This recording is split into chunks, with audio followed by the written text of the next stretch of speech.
পার্বত্য চট্টগ্রামে দীর্ঘ রক্তক্ষয়ী সংঘাতকে ঘিরে উপজাতি এবং বাঙালি জনগোষ্ঠীর মানুষের ব্যাপক ক্ষয়ক্ষতির কথা কমবেশি সবারই জানা আছে। ১৯৯৭ সালে পার্বত্য চট্টগ্রাম চুক্তি, কথিত শান্তি চুক্তি স্বাক্ষরের মধ্য দিয়ে পার্বত্যবাসীর জন্য কিছু সুযোগ সুবিধা সৃষ্টি করা হয়, যার মধ্যে পার্বত্য চট্টগ্রাম বিষয়ক মন্ত্রণালয়, পার্বত্য চট্টগ্রাম আঞ্চলিক পরিষদ, ৩ জেলায় ৩টি শক্তিশালী তথা স্বায়ত্তশাসিত পার্বত্য জেলা পরিষদ, পার্বত্য চট্টগ্রাম ভূমি বিরোধ নিষ্পত্তি কমিশন এবং ভারত প্রত্যাগত উপজাতীয় শরণার্থী প্রত্যাবাসন ও পুনর্বাসন এবং অভ্যন্তরীণ উদ্বাস্তু নির্দিষ্টকরণ ও পুনর্বাসন সম্পর্কিত টাস্কফোর্স সৃষ্টি হয়। আজকের আলোচ্য বিষয় ভারত প্রত্যাগত উপজাতীয় শরণার্থী প্রত্যাবাসন ও পুনর্বাসন এবং অভ্যন্তরীণ উদ্বাস্তু নির্দিষ্টকরণ ও পুনর্বাসন সম্পর্কিত টাস্কফোর্স। টাস্কফোর্সের কাজ কি? বর্তমানে এই টাস্কফোর্সের কাঠামোতে দেখা যায় একজন চেয়ারম্যান, পার্বত্য চট্টগ্রাম বিষয়ক মন্ত্রণালয়ের একজন প্রতিনিধি, ৩ পার্বত্য জেলা পরিষদের ৩ চেয়ারম্যান অথবা প্রতিনিধিগণ, ৩ পার্বত্য জেলার জেলা প্রশাসকগণ, ৩ সার্কেল চিফগণ, ২৪ পদাতিক ডিভিশনের একজন প্রতিনিধি, পার্বত্য চট্টগ্রাম জনসংহতি সমিতির একজন প্রতিনিধি, প্রত্যাগত শরণার্থীদের একজন প্রতিনিধি, একজন বাঙালি প্রতিনিধি এবং সদস্য সচিব রয়েছেন চট্টগ্রাম বিভাগীয় কমিশনার। টাস্কফোর্সের চেয়ারম্যান কখনো প্রতিমন্ত্রী মর্যাদার, আবার কখনো সচিব বা সিনিয়র সচিব মর্যাদার কর্মকর্তা হন। তবে চেয়ারম্যান পদটি বাধ্যতামূলকভাবে উপজাতীয়দের জন্য সংরক্ষিত করা হয়েছে। বর্তমানে এই টাস্কফোর্সে চেয়ারম্যান হিসেবে রয়েছেন সিনিয়র সচিব পদমর্যাদায় সুদত্ত চাকমা। টাস্কফোর্সের দায়িত্ব ও ভূমিকা। টাস্কফোর্সের মূল দায়িত্ব হল ১৯৮৬ থেকে ১৯৯৭ সালের মধ্যে ভারতে আশ্রয় নেওয়া উপজাতীয় শরণার্থীদের তালিকা নির্ধারণ, তাদের প্রত্যাবাসন ও পুনর্বাসন, একই সময়ে পার্বত্য চট্টগ্রামের সংঘাতের কারণে বাস্তুচ্যুত অভ্যন্তরীণ উদ্বাস্তুদের চিহ্নিতকরণ ও পুনর্বাসন নিশ্চিত করা। পর্যালোচনা করে দেখা যায় এই টাস্কফোর্সকে মূলত মোটা দাগে ২টি কাজ দেওয়া হয়েছে। ১. ভারত প্রত্যাগত উপজাতীয় শরণার্থী প্রত্যাবাসন ও পুনর্বাসন করা এবং ২. অভ্যন্তরীণ উদ্বাস্তু নির্দিষ্টকরণ ও পুনর্বাসন করা। তারা প্রথম বা ১ নম্বর কাজটি সম্পন্ন করেছে। ফলে বর্তমানে টাস্কফোর্সের কাছে দ্বিতীয় বা অভ্যন্তরীণ উদ্বাস্তু নির্দিষ্টকরণ ও পুনর্বাসন করার কাজটি বাকি রয়েছে। এখন প্রশ্ন হল, কমিশন অভ্যন্তরীণ উদ্বাস্তু নির্দিষ্টকরণ ও পুনর্বাসন করার কাজটি কতটুকু এগিয়েছে? মূলত প্রথম অংশ নিয়ে কাজ করলেও দ্বিতীয় অংশ বা অভ্যন্তরীণ উদ্বাস্তুদের পুনর্বাসনে কার্যত কোনো অগ্রগতি হয়নি। টাস্কফোর্সের অনাগ্রহ এবং সন্তু লারমা তথা জনসংহতি সমিতির বারবার আপত্তি এই প্রক্রিয়াকে বাধাগ্রস্ত করেছে। সচেতন মহল মনে করেন, টাস্কফোর্সকে কার্যকর করতে হলে এর কাঠামো পুনর্গঠন, সকল জাতিগোষ্ঠীর প্রতিনিধিত্ব নিশ্চিত এবং ভূমি সমস্যার সমাধান জরুরি।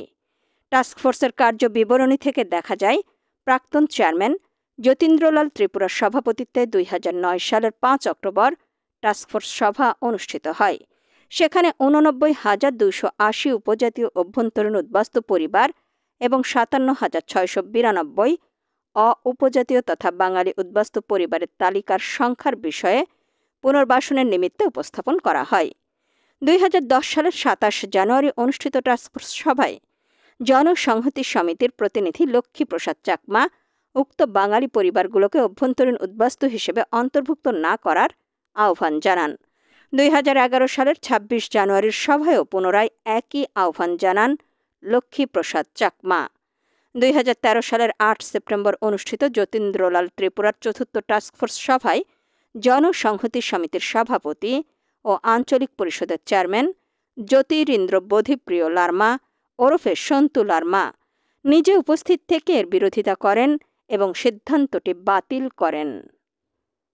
২০১৫ থেকে ২০১৯ সালে অনুষ্ঠিত টাস্কফোর্সের ষষ্ঠ থেকে নবম সভাগুলোতে বাঙালি অভ্যন্তরীণ উদ্বাস্তু পুনর্বাসনের বিষয়ে নানা অপকৌশলে আর কোনো আলোচনা করতে দেয়া হয়নি।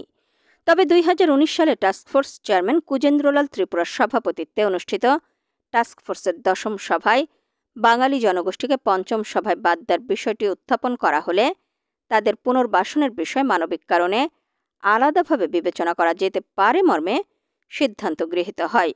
২০২৩ সালে অনুষ্ঠিত টাস্কফোর্সের ১১তম সভায় আবারও উপজাতীয় উদ্বাস্তুদের পুনর্বাসনের পদক্ষেপের প্রশ্নে যৌক্তিকতা উপস্থাপিত হলে এই সভার সিদ্ধান্ত 1-এ বলা হয়, উপজাতীয়দের নতুন করে এ তালিকায় অন্তর্ভুক্তির বিষয়ে সিদ্ধান্ত আগামী সভায় সকল সদস্যদের উপস্থিতিতে চূড়ান্ত করা হবে। ভারত প্রত্যাগত উপজাতীয় শরণার্থী ও অভ্যন্তরীণ বাস্তুচ্যুত জনগণের পুনর্বাসন বিষয়ে গঠিত টাস্কফোর্সের 12তম সভা অনিবার্য কারণে স্থগিত ঘোষণা করা হয়েছে। এই সভাটি আগামী 22 অক্টোবর সকাল 11টায় চট্টগ্রাম সার্কিট হাউস সম্মেলন কক্ষে অনুষ্ঠিত হওয়ার কথা ছিল। এবারের সভায় টাস্কফোর্সের কাজের পরিধি ভারত থেকে ফিরে আসা উপজাতীয় শরণার্থী এবং দেশের অভ্যন্তরে বাস্তুচ্যুত জনগোষ্ঠীর পুনর্বাসন ও উন্নয়ন নিয়ে গুরুত্বপূর্ণ আলোচনা ও সিদ্ধান্ত নেওয়ার কথা ছিল। চট্টগ্রাম বিভাগের কমিশনার ড. মোহাম্মদ জিয়াউদ্দিন স্বাক্ষরিত এক বিজ্ঞপ্তিতে জানানো হয়, অনিবার্য কারণে সভাটি স্থগিত করা হয়েছে এবং পরবর্তী তারিখ ও সময় যথাসময়ে জানানো হবে। পক্ষপাতের নেপথ্যে রাজনৈতিক এজেন্ডা। বিশ্লেষকদের মতে টাস্কফোর্সের মাধ্যমে একটি বিশেষ গোষ্ঠী নিজেদের শরণার্থী হিসেবে প্রতিষ্ঠা করে আন্তর্জাতিক সহানুভূতি আদায় করতে চায়। অভ্যন্তরীণ উদ্বাস্তু বাঙালিদের বাদ দিয়ে ভূমি ও সুবিধা একচেটিয়া করতে চায়। এই প্রক্রিয়ায় বাঙালি জনগোষ্ঠীকে প্রান্তিক করে পার্বত্য চট্টগ্রামে একচেটিয়া নিয়ন্ত্রণ প্রতিষ্ঠার চেষ্টা চলছে। রাষ্ট্রীয় নীতির প্রশ্নে দ্বৈত নীতি। বাংলাদেশের সংবিধানের 27, 28 ও 29 নম্বর অনুচ্ছেদে সকল নাগরিকের সমান অধিকার নিশ্চিত করা হয়েছে, কিন্তু টাস্কফোর্সে বাঙালি প্রতিনিধি ছাড়া সিদ্ধান্ত গ্রহণ এই নীতির পরিপন্থী। এটি শুধু প্রশাসনিক নয়, রাষ্ট্রীয় নীতির বিরুদ্ধে অবস্থান। তাই সবশেষে বলা যায়, টাস্কফোর্স একটি গুরুত্বপূর্ণ রাষ্ট্রীয় কাঠামো, কিন্তু এই কাঠামো যদি পক্ষপাত দুষ্ট হয় তাহলে তা জাতীয় সংহতি ও পার্বত্য চুক্তির মূল উদ্দেশ্যকে ব্যর্থ করবে।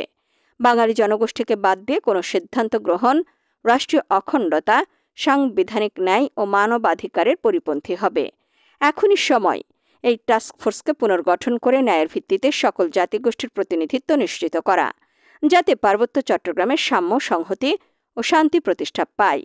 পুনর্বাসিত হতে পারে উদ্বাস্তু উপজাতি এবং বাঙালি জনগোষ্ঠী।